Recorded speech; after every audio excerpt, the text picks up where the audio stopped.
En 1913, José Ingenieros, sociólogo y médico italo-argentino, publicó una obra que se convertiría en un clásico del pensamiento latinoamericano, El hombre mediocre. En este libro, Ingenieros explora la naturaleza humana a través de una comparación incisiva entre el hombre mediocre y el idealista, describiendo cómo estos tipos de personalidades han influido en la historia, la sociedad y la cultura. Acompáñanos en este video mientras desglosamos las ideas principales de esta obra y analizamos cómo las reflexiones de Ingenieros sobre la mediocridad y el idealismo siguen siendo relevantes hoy en día.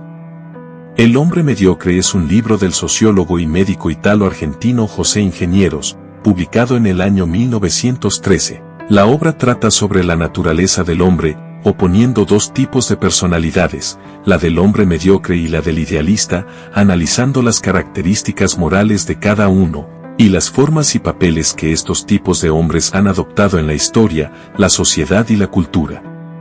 Los tipos de hombres, José Ingenieros dice que no hay hombres iguales, y los divide a su vez en tres tipos, el hombre inferior, el hombre mediocre y el hombre superior. No arremete contra los dos primeros, sino que describe a los tres y exalta al idealista. El hombre mediocre es incapaz de usar su imaginación para concebir ideales que le propongan un futuro por el cual luchar. De ahí que se vuelva sumiso a toda rutina, a los prejuicios, a las domesticidades y así se vuelva parte de un rebaño o colectividad, cuyas acciones o motivos no cuestiona, sino que sigue ciegamente. El mediocre es dócil, maleable, ignorante, un ser vegetativo, carente de personalidad, contrario a la perfección, solidario y cómplice de los intereses creados que lo hacen borrego del rebaño social. Vive según las conveniencias y no logra aprender a amar. En su vida acomodaticia se vuelve vil y escéptico, cobarde. Los mediocres no son genios, ni héroes, ni santos. Un hombre mediocre no acepta ideas distintas a las que ya ha recibido por tradición. Aquí se ve en parte la idea positivista de la época, el hombre como receptor y continuador de la herencia biológica, sin darse cuenta de que justamente las creencias son relativas a quien las cree, pudiendo existir hombres con ideas totalmente contrarias al mismo tiempo. A su vez, el hombre mediocre entra en una lucha contra el idealista por envidia, intenta opacar desesperadamente toda acción noble, porque sabe que su existencia depende de que el idealista nunca sea reconocido y de que no se ponga por encima de sí.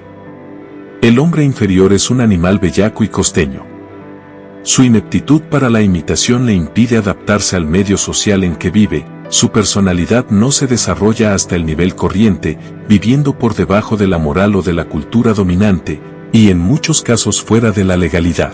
Esa insuficiente adaptación determina su incapacidad para pensar como los demás y compartir las rutinas tan comunes que los demás, mediante la educación imitativa, copian de las personas que los rodean para formarse una personalidad social adaptada.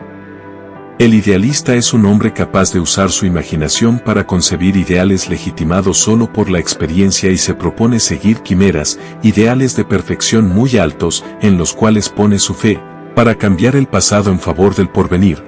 Por eso está en continuo proceso de transformación, que se ajusta a las variaciones de la realidad. El idealista contribuye con sus ideales a la evolución social, por ser original y único, se perfila como un ser individualista que no se somete a dogmas morales ni sociales, consiguientemente, los mediocres se le oponen. El idealista es soñador, entusiasta, culto, de personalidad diferente, generoso, indisciplinado contra los dogmáticos. Como un ser afín a lo cualitativo, puede distinguir entre lo mejor y lo peor, no entre el más y el menos, como lo haría el mediocre. El hombre mediocre tuvo gran influencia en la juventud argentina de su tiempo y en especial en el movimiento de la reforma universitaria iniciado en el año 1918. Algunas de sus categorías fueron tomadas y reformuladas 2 décadas después, por el español José Ortega y Gasset, para construir su conocida antinomia entre el hombre, masa y el hombre, noble, realizada en su libro La rebelión de las masas. Estas son algunas frases del capítulo 1 del libro. Hay cierta hora en que el pastor ingenuo se asombra ante la naturaleza que lo envuelve. La inmensa masa de los hombres piensa con la cabeza del pastor, no entendería el idioma de quien le explicara algún misterio del universo o de la vida, la evolución eterna de todo lo conocido. La posibilidad de perfeccionamiento humano en la continua adaptación del hombre a la naturaleza. Indiferentes ha llamado Ribot a los que viven sin que se advierta su existencia. La sociedad quiere y piensa por ellos. No tienen voz sino eco. Nuestra vida no es digna de ser vivida sino cuando la ennoblece algún ideal, producto de la costumbre, desprovisto de fantasía, ornado por todas las virtudes de la mediocridad, llevando una vida honesta gracias a la moderación de sus exigencias, perezoso en sus concepciones intelectuales, sobrellevando con paciencia conmovedora todo el fardo de prejuicios que heredó de sus antepasados. El hombre mediocre es una sombra proyectada por la sociedad. Sin la sombra ignoraríamos el valor de la luz. Todos los enemigos de la diferenciación vienen a hacerlo del progreso. Es natural, por ende, que consideren la originalidad como un defecto imperdonable, pues la civilización sería inexplicable en una raza constituida por hombres sin iniciativa.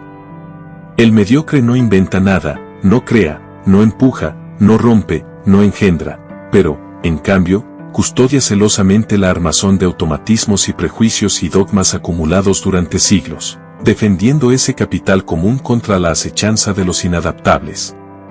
Lo que ayer fue ideal contra una rutina, será mañana rutina, a su vez, contra otro ideal. En todos los tiempos y lugares el que expresa su verdad en voz alta, como la cree, lealmente, causa inquietud entre los que viven a la sombra de intereses creados.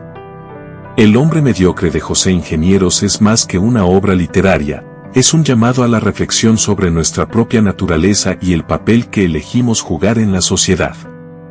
Ingenieros nos desafía a cuestionar la rutina, a rechazar la mediocridad y a perseguir ideales que ennoblezcan nuestra vida. Al recordar que nuestra civilización avanza gracias a la originalidad y el coraje de aquellos que se atreven a soñar, nos invita a convertirnos